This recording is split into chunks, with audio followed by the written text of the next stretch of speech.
नमस्कार। जैसे हरियाणा जीती वैसे ही महाराष्ट्र व झारखंड जीतेगी भाजपा। जम्मू कश्मीर में उपराज्यपाल के मार्फत दिल्ली की तरह राज करेगी। संघ का रुख नवंबर 2024 के बाद स्पष्ट होगा। चाहे चहेते नियुक्त चुनाव आयुक्तों, चाहे शैलजा हुड्डा सुरजेवाला विवाद कुछ भी कहते रहिए, तर्क व धुंधले साक्ष्य देते रहिए, आशंका जताते रहिए, जैसे भी हो हरियाणा तो भाजपा जीत ही गई। इसी तरह से महाराष्ट्र व झारखंड भी जीत जाएगी। रही बात जम्मू कश्मीर की, तो उस पर तो भाजपा उसी तरह से उपराज्यपाल मनोज सिन्हा के मार्फत राज करती रहेगी, जिस तरह से दिल्ली में उपराज्यपाल विनय कुमार सक्सेना के मार्फत अरविंद केजरीवाल व उनकी आम आदमी पार्टी सरकार के नाक में दम करके राज कर रही है। इस तरह से भाजपा 4 राज्यों में सब कुछ अपने कब्जे में करके तथा जम्मू कश्मीर में उपराज्यपाल के शासनाधिकार के बदौलत वह सब करती रहेगी जो करना चाहती है। रही बात मोदी की, तो बीते लोकसभा चुनाव में बहुमत से भाजपा की सीटें कम आने के बाद लोग कहने लगे थे कि मोदी के दिन अब ढलने लगे। संघ व भाजपा में भी दूरी बढ़ने की बात कही जाने लगी। संघ में भी मोदी विरोधी खेमा खुलेआम पीएम नरेंद्र मोदी पर हमला करने लगा। लेकिन अब हरियाणा विधानसभा चुनाव चाहे जैसे भी जीत जाने के बाद हो सकता है संघ का मोदी पर दबाव कम हो जाए, लेकिन इस पर स्पष्टता झारखंड व महाराष्ट्र विधानसभा चुनाव के बाद ही आएगी, क्योंकि संघ के लिए महाराष्ट्र विधानसभा चुनाव ज़्यादा महत्वपूर्ण है। महाराष्ट्र देश की आर्थिक राजधानी है। भाजपा की मां राष्ट्रीय स्वयंसेवक संघ की जन्मस्थली है। देश व विदेश के ज़्यादातर बड़ी कंपनियों के प्रमुख कारोबारी कार्यालय महाराष्ट्र की राजधानी मुंबई में हैं। ऐसे में हरियाणा से बहुत ज़्यादा महत्व महाराष्ट्र का है, इसलिए महाराष्ट्र को हर हालत में जीतने की कोशिश भाजपा सर्वोच्च करेगा। यदि नवंबर में होने वाले विधानसभा चुनाव में वहां हार भी जाए, सरकार बनाने की कोशिश होगी। उसी तरह जैसे 2019 में शरद पवार, उद्धव ठाकरे की पार्टी व कांग्रेस ने मिलकर सरकार बनाई थी, लेकिन बाद में केंद्र की मोदी सरकार ने सारे हथकंडे अपनाकर शिवसेना व एनसीपी को तोड़कर भाजपा गठबंधन की सरकार बना ली। रही बात झारखंड की, तो वहां इस बार के विधानसभा चुनाव में जीत के लिए भाजपा व उसकी केंद्र सरकार हर हथकंडा अपना रही है।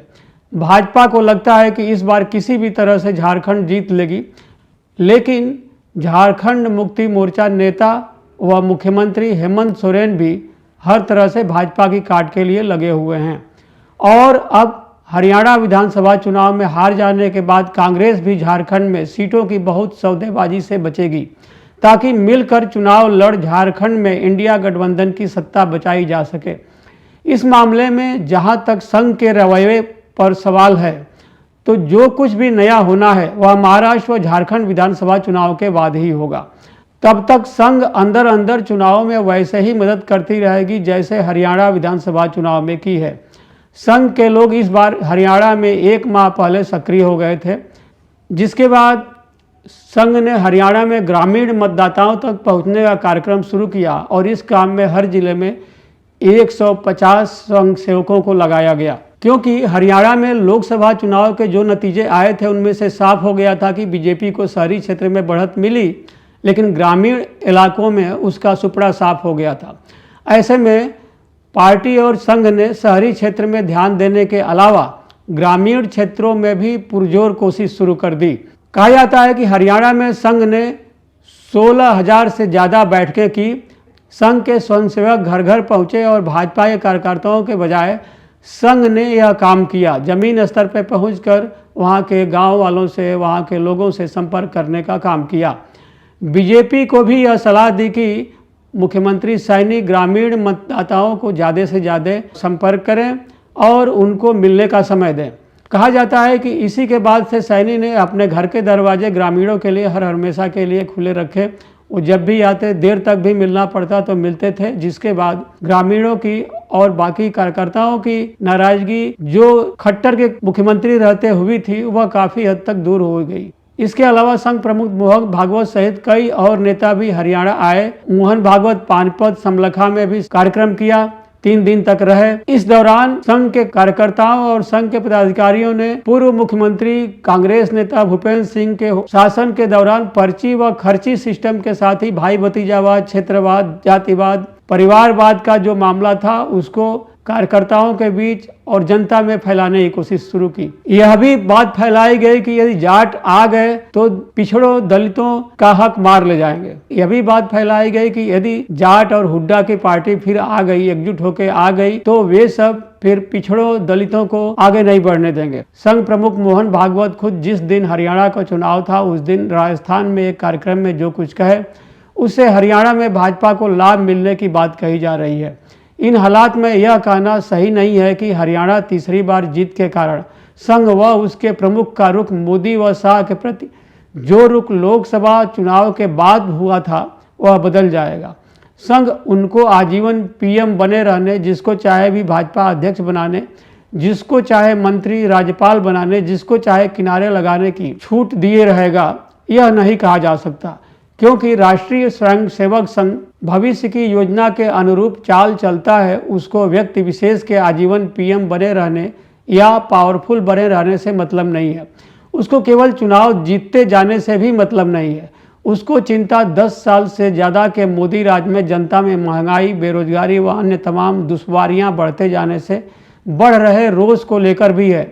यह कि यदि किसी प्रकार से चुनाव जीता जाता रहा तो कभी जनता का गुस्सा ऐसा न भड़क जाए कि लोग सड़क पर आ जाएं, जिसका खामियाजा संघ व भाजपा को लंबे समय तक भुगतना पड़े।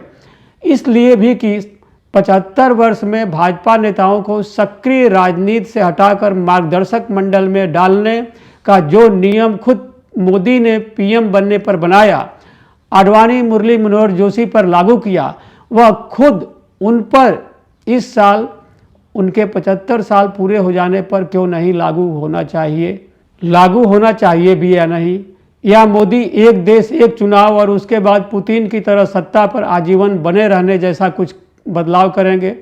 इन सब को लेकर संघ सतर्क भाव से देख रहा है। इसलिए संघ का रुख क्या होता है यह दिसंबर 2024 के बाद धीरे धीरे स्पष्ट होने लगेगा। लेकिन कुछ राजनीतिक व मोदी खेमा के लोग कह रहे हैं कि यदि भाजपा हरियाणा में हारती तो पीएम मोदी लोकसभा में सीटें कम होने के बाद इन 2 विधानसभा चुनावों में हार से और दबाव में आ जाते, उन पर हमलों की बाढ़ आ जाती। यह कहने वाले लोग कह रहे हैं कि जम्मू कश्मीर में हार का तो नहीं, क्योंकि हरियाणा में कांग्रेस ने जाट व दलित गठजोड़ की राजनीति करके चुनाव जीतने की कोशिश की थी, जबकि भाजपा ने पिछड़ी जात व दलित गठजोड़ के बदौलत जीत की रणनीति बनाई थी। भाजपा इसी रणनीति को महाराष्ट्र व झारखंड में अपनाएगी। झारखंड में पिछड़ा व दलित आदिवासी फार्मूले पर चुनाव लड़ेगी। फिलहाल तो जम्मू कश्मीर में हारने लेकिन हरियाणा में जीतने पर भाजपा व उसके आका बम बम है।